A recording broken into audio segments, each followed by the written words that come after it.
Bismillahirrahmanirrahim. Hendaklah kita tingkatkan lagi membaca Al-Quran di bulan Ramadan. Karena Ramadan bulan Al-Quran, dan bulan Allah turunkan padanya Al-Quran. Sebagaimana dalam surat Al-Baqarah ayat 185. Syahrul Ramadan alladzi unzila fihi Al-Quran hudan linnasi wa bayyinatin minal huda wal furqan. Bulan Ramadan adalah bulan diturunkannya Al-Quran sebagai petunjuk bagi manusia, dan di dalamnya terdapat ayat-ayat yang menjelaskan petunjuk hidayah dari Allah dan pembeda antara yang hak dan yang batil. Jadi puasa adalah bulan Al-Quran. Dalam hadis yang diriwayatkan Imam Ahmad dari Abdullah bin Amr bin Al-As radhiyallahu anhuma, Rasulullah sallallahu alaihi wasallam bersabda, "As-siyamu wal Qur'an yashfa'ani lil 'abdi yaumal qiyamah." Berpuasa dan membaca Al-Quran akan memberi syafaat bagi seorang hamba di hari kiamat. Yaqulu siyam ay rabbi manatuhu ta'am wa syahawat bin nahar fasyaffi'ni fihi. Puasa akan berkata, wahai Rabbku, aku telah menahan dia dari makan dan syahwat di siang hari, maka izinkan aku memberi syafaat untuknya. Wa yaqulul Quran, kemudian amalan kita membaca Al-Quran juga memohon kepada Allah, manatuhun naum bil lail fasyafi'ni fihi. Ya Allah, aku telah menghalangi dia tidur di waktu malam. Maksudnya dia banyak baca Al-Quran. Jadi baca Al-Quran itu dianjurkan di bulan Ramadan, di siang hari dan di malam hari lebih ditekankan. Maka fasyafi'ni fihi, ya Allah, izinkan aku memberi syafaat untuknya. Fayusyaffa'ani, kemudian Allah pun mengizinkan amalan kita puasa dan membaca Al-Quran memberi syafaat kepada kita. Maka jemaah sekalian, hendaklah kita lebih banyak membaca Al-Quran di bulan Ramadan. Dan ini kebiasaan Nabi Muhammad SAW dan para sahabat dan para ulama salaf dahulu.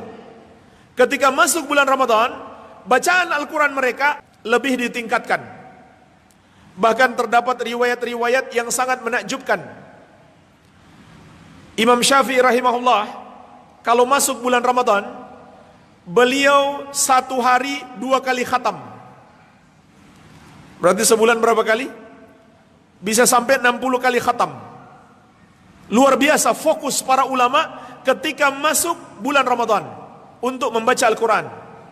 Kemudian yang berikutnya jemaah sekalian, memperbanyak sedekah. Sedekah adalah amalan yang agung. Nabi SAW bersabda, kullun fi dhilli sadaqatihi yaumal qiyamah. Setiap orang akan berada di bawah naungan sedekahnya di hari kiamat. Dan jemaah sekalian, di bulan Ramadan hendaklah kita tingkatkan sedekah kita. Sebagaimana Rasulullah SAW di bulan Ramadan semakin dermawan. Dalam hadis Al-Bukhari dan Muslim dari Ibnu Abbas radhiyallahu anhuma, beliau berkata, kana Rasulullah SAW ajwadun nas. Rasulullah SAW orang yang paling dermawan. Ajwadun nas ini bisa ditafsirkan dua. Orang yang paling baik secara umum, semua kebaikan, dan juga orang yang paling dermawan. Kana ajwadu ma yakunu fi Ramadan.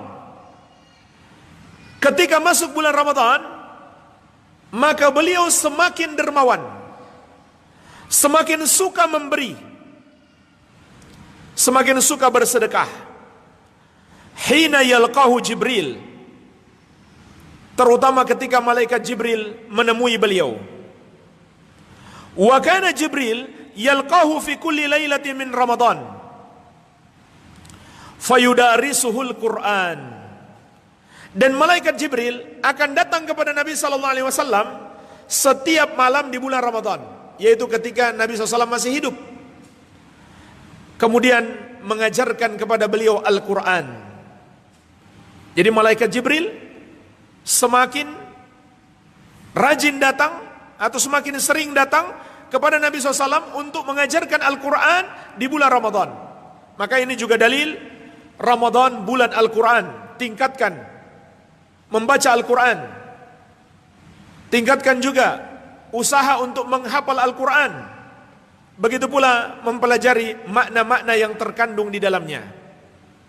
Fala Rasulullah sallallahu alaihi wasallam hina yalqahu Jibril ajwadu bil khair minar rihil mursalah. Kata Ibnu Abbas radhiyallahu anhuma, maka Rasulullah sallallahu alaihi wasallam ketika ditemui oleh malaikat Jibril menjadi lebih baik lagi dalam melakukan kebaikan-kebaikan melebihi angin yang berhembus.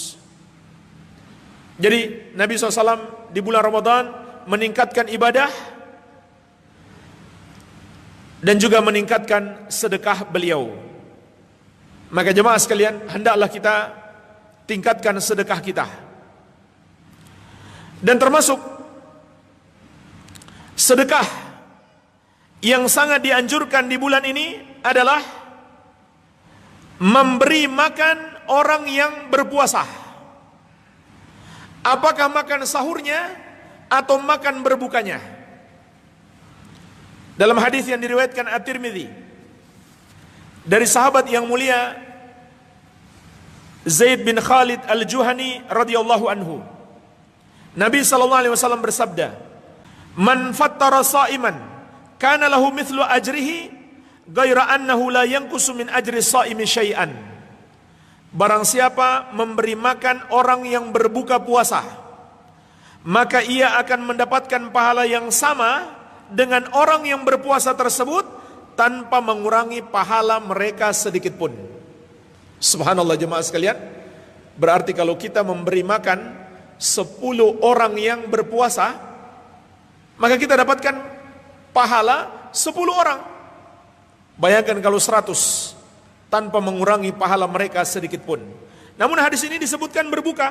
Bagaimana kalau kita beri makan sahur? Sama pahalanya. Pahalanya sama. Untuk makan berbuka atau makan sahur. Dan bahkan ini kaidah umum. Ini kaidah umum. Yaitu kalau kita membantu orang yang beribadah, maka kita akan dapatkan pahala yang sama dengan dia, walaupun kita belum melakukannya. Contohnya, kita sediakan fasilitas untuk jamaah solat. Kita ikut membangun masjid.